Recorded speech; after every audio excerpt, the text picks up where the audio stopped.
What's up, everybody? Jason here, back again with another episode of Vendors, where we sit down with wedding industry professionals to have informal one-on-one conversations to ask the questions that couples like you have.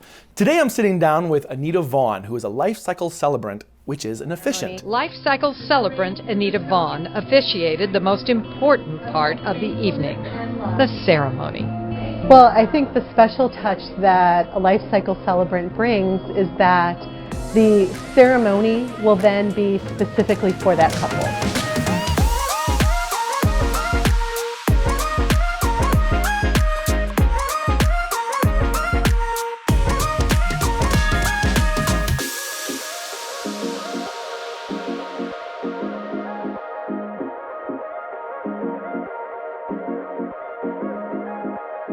Anita, thank you so much for joining us today. Thank you, I'm excited. I'm very pumped to get to be able to ask you these questions because I've worked with you and I want to work with you more. You bring so much life, not only to a wedding day, but the whole wedding experience as a whole. And you did my wedding. I did. So it holds very true. Give us a quick introduction of who you are and what you do. As a Life-Cycle Celebrant, I'm an officiant who does mostly wedding ceremonies, but I do pretty much any type of ceremony that honors any important life event, from birth to death. I've done baby ceremonies, I've done funerals, I've done a divorce ceremony, mostly weddings though. So, and the idea behind it is that it's personalized. So where a religious ceremony would have some type of a sermon, instead I talk about the couple. A lot of times when couples want an officiant for their wedding day, they want someone who's known them forever. Walk us through the whole process, because you actually take the time to get to know these couples. Right, and it's funny you say that because a lot of times I have people after a wedding say, wow, how long have you known them? And I'm like, yeah, 6 months. So first I meet with a couple in person, and that's to make sure that we're a good match. Not only are they interviewing me, I'm also interviewing them, because I think a lot of it is personality driven, and we're going to be spending a lot of time working together, so we should like each other and want to work together. So then during that meeting too, I'm giving them ideas, finding out what they're interested in, seeing how much they've even thought about their ceremony. The next step then is the couple will do a questionnaire, and I always tell them it's really long, I'm not going to lie, it's like 50 questions. So I take all of that information and I write a ceremony from scratch. You know, I try to put in a great quote from maybe a favorite song or book and make it as personal about them. You've known them for like 6 months before the wedding. What is an average time that you like to have a couple book with you before a wedding? Up to a year in advance is great. At least 6 months. Truthfully, if it's too close, I won't take the wedding, just because I want that time to be able to work on the ceremony. I have couples generally do the questionnaire 2 months before the wedding so that I have a couple of weeks to work on it and do the research, and then I send them a first draft about a month before. A lot of people think that as a vendor, you're just showing up the day of. Like as an officiant, you're just there for the ceremony, and then you leave. And then that's it, like that's all you do. Talk a little bit about all the work you do ahead of time. You know, sometimes people just want short and sweet, I do, boom, and that's great. For what I do as a Life-Cycle Celebrant, I mean, first of all, I had to go through training to do this.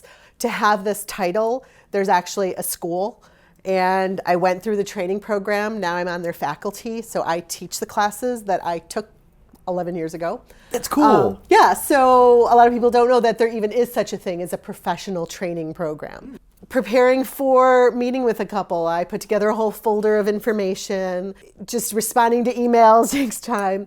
Meeting with a couple, I get there early. Usually we'll meet at Panera or something. So I spend about an hour meeting with a couple.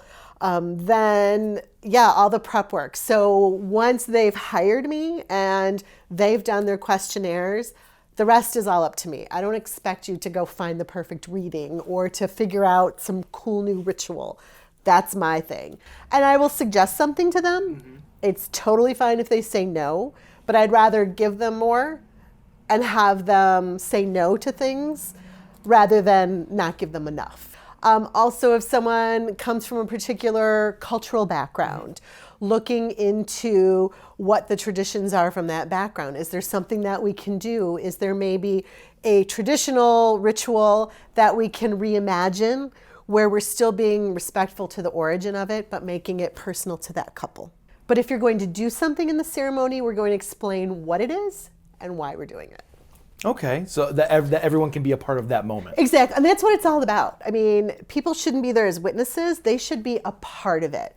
The very first time I worked with you, I knew I loved you because you made this big announcement to everyone aware, and you said, put down your phones, be in the moment, but you were very adamant about people being in the moment, about being emotionally there. Yeah. And it never dawned on me until that time.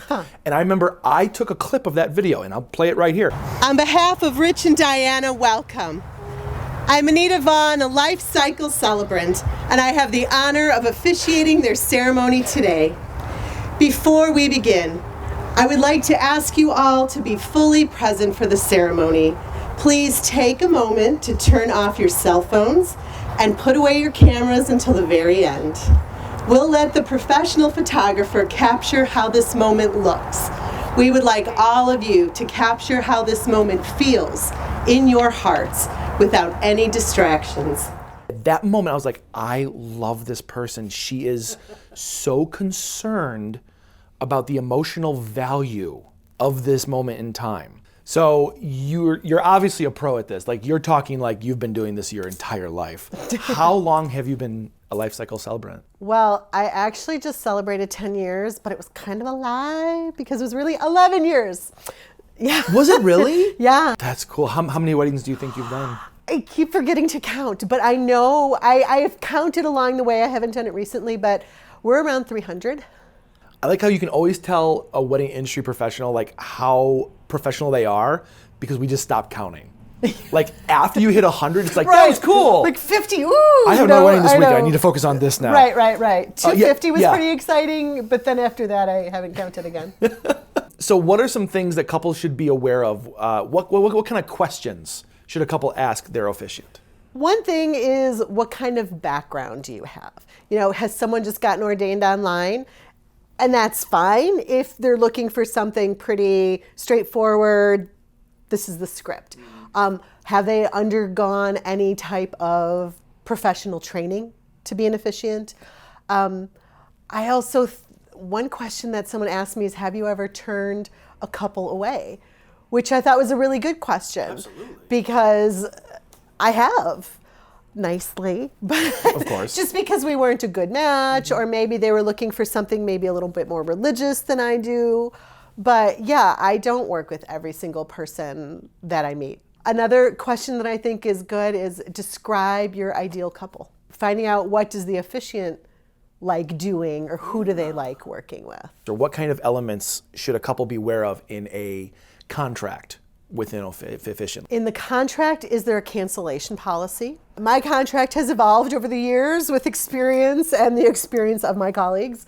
I now have something in there saying that in order for me to do a legal ceremony, both parties have to be of sound mind, so not under the influence.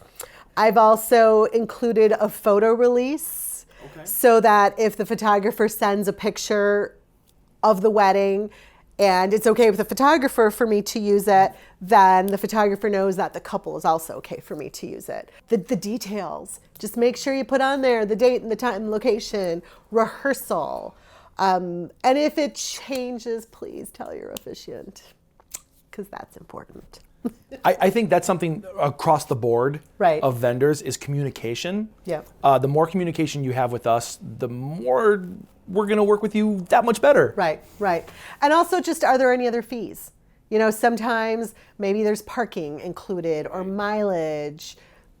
Make sure those things are detailed. Absolutely. Essentially, why does a couple need an officiant? To be married. They need somebody. If they want it to be legal. There are actually some states where two people can just go and marry each other without an officiant. I know Colorado does Wisconsin. that. Wisconsin too, really? At least they used to be. They need someone to perform the ceremony. That is it. They have to be a minister, ordained in some way, or a judge. Anyone even though I went through training, I still had to become ordained. I'm going to talk a little personal, and I'm sorry for everyone out there. My wife was super on board with going to the judge and just getting the paper signed and going about her that day. killed me She when I heard had that. no interest in a ceremony. And it wasn't until you yelled at us. I didn't yell at you. I just gently said that this is what I could do, and I'll be really mad at you if you let someone else marry you. You sent something out of the blue. It was like we didn't reach out to you. You just said that, here, I wrote something for you. I was a little pushy, I'll admit. And we were in bed, and I saw her cry. My wife doesn't cry. And I saw her cry, and she's like, no, scratch everything. This is what I want. And that was just with like 5 questions that I asked you. It was insanely personal too, and it was beautiful. It was so much fun. So talk about some things that you bring to a wedding day that a lot of couples don't think an officiant will. Right. So I guess the big difference is, personality. There's so many people out there. Bottom line is, you should mesh with your officiant, whoever they are. But you should also make sure that they are professional. I've been doing this for lots of years. I've had the fainting person. I've had the microphone not work. I've had bananas things happen and family drama. So, it really helps to have someone who not only has training and is professional, but has been around the block and knows how to handle things. Someone who can make you feel comfortable and put the focus on you. And, when I'm at a wedding, I'm there for you. And that's what all of us, your whole team, is there for you. I want them to be thrilled. You should be excited about it. The party's exciting, and I'm all about cake. I'm really excited about your wedding cake too. But you should be excited about your ceremony too. It shouldn't be the thing that people have to get through to get to the rest of it. Well, and people are expecting it to be, I've been there, I've seen it before, I've heard this all before. So I think it's also nice for the couple and the guests for it to be a little bit different, to be personal, for them to laugh, and for people for the couple to look out at their friends and family and have people like, or I love it when couples will say little things to each other about what I'm saying. It's great. They're in the moment. What kind of elements do you bring or can you bring to a wedding that couples can have on their wedding day that they might not even know they can do? Well, usually when people think of wedding ritual, they'll think of unity candle, sand ceremony, things like that. There's so many different things. And a lot of times it's brainstorming and getting to know my couple where things like this come up. Most recently, I had these 2 amazing brides. One of them works for a framing company, framing artwork. Their unity ritual was framing this artwork. And so they had each created artwork for the other person. They kept that a surprise. It was amazing. And so they opened their artwork during the ceremony, oh my God. And then they had this frame that had 2 openings, so then they slipped it into so then they looked at it and had that moment with each other, and then they flipped it over and everyone got to see it. It was phenomenal. I've never heard of that. That is Me neither. Beautiful. Me neither. Years ago, I had a couple who wanted to do this tasting ritual, and it's where the different tastes correlate with, for better or for worse. And the traditional version of it was, a couple would drink vinegar and horrible things. I was like, do you really want to stand there all dressed up and have cayenne pepper in your mouth? I always thought it sounded like a college dare. Right. Yeah, this is your hazing. Yeah, exactly. You can make it through, you get married. If not, sorry. But we did chocolates instead. So I suggested that. I'm like, okay, you can get spicy chocolate, you can get sour chocolate. It's a lot better than drinking vinegar. It doesn't have to be something crazy. If a sand ceremony speaks to you, do it. But don't let people tell you you should do this or you shouldn't. And if you don't want to do a ritual, don't. Do it because it means something to you. But I think a lot of people judge weddings on the movies. Oh my God, yeah. You don't have to sign anything. If you're getting married in Chicago, you don't sign your license. You don't have to. Now, people like the idea of it, and we could do a signing ritual where we do something more symbolic and it's a pretty certificate, but you don't need witnesses and you don't generally need to sign anything. So as we know as wedding professionals, no wedding day goes as planned. As I always say on the show, something will go wrong. Is if you as a couple can tackle that together and not focus on the negatives, but focus on the positives, your day is going to go by amazingly. It's our job to make their day perfect. So give me an example of something that you did. A microphone not working. And I swear, and this happened at least twice, and where we tested before I could still remember this was an outdoor wedding. We practiced, I used the mic, DJ was all set. Couple walks down, wedding party's there. I start talking and the mic cuts out. I was like, are you kidding me? Thankfully, I'm really loud, as my children will tell you. Sometimes the things are more family drama driven, and that's always sad. I've had situations where there was a same-sex couple and someone at the last minute decided they didn't approve and wouldn't I had a grandma not show up the day of, saying she was going to be there. And just seeing this bride heartbroken just killed me.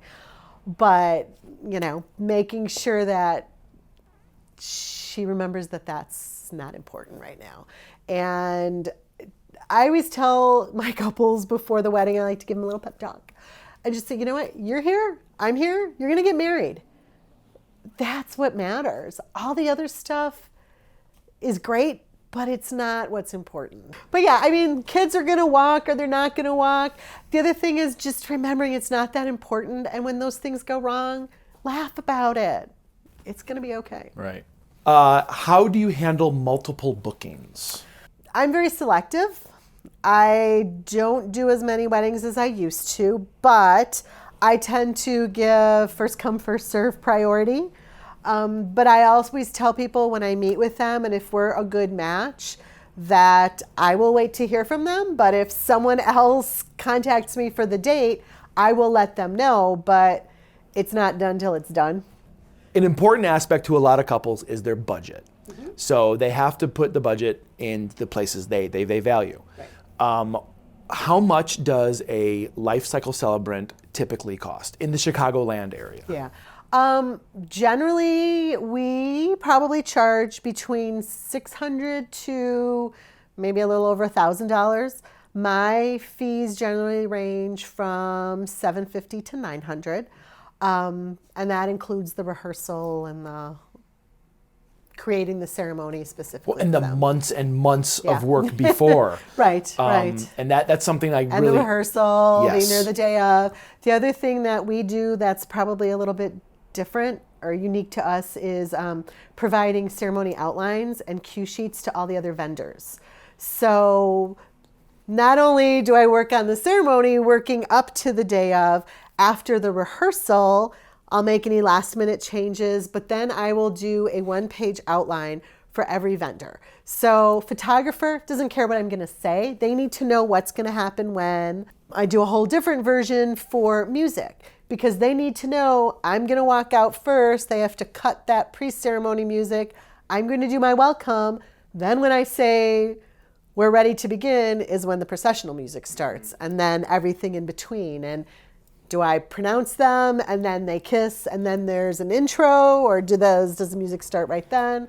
So each one is specific to that other vendor, and then I get there early enough the day of, about an hour beforehand, to talk to all those people and make sure we're all on the same page so that it all runs smoothly the day of. So read the sarcasm with this next statement. But, so you're not just getting paid to do a half an hour of work. I am not. That's the part that people see. Right. It's all the leading up to it that is where the bulk of the work takes place. With all that being said, though, I'm not everybody's cup of tea. For some people, the budget is what it is. And it's really more important that they have a rockin' sweet table, which, trust me, I understand. The sweets are important. And if that's what your priority is, I get it. Then, do that. And for some people, the ceremony is just what they have to get through, like I said before, and that's okay. Right. And there are people out there to serve all of those needs. Yes. How can a couple still use your service and save some money? They can't. No. This is what you get. On occasion, if my schedule allows, I'll do more of an elopement type ceremony. If I have the date available. So it will have some personalization, but not to the same extent as a regular ceremony. Anita, thank you so much for Thank sitting down with us today. This was fun. If someone were so inclined to reach out to you, to ask you questions, to find out more about you, or to work with you, what's the best way they can reach you? My email, AnitaWeds@gmail.com. I'm on Instagram and Facebook. Well, again, thank you so much. Thanks. We hope this episode of Vendors helps you on your wedding planning. Be sure to like, follow, subscribe, and to share to make sure you and your fellow planning couples don't miss a single episode. If you enjoyed watching this video, be sure to check out our entire conversation in the podcast. And be sure to check out all of our episodes about these amazing wedding industry professionals. We'll see you next time on Vendors. Vendors is produced and edited by Night Owls Media. More information can be found at nightowlsmedia.com.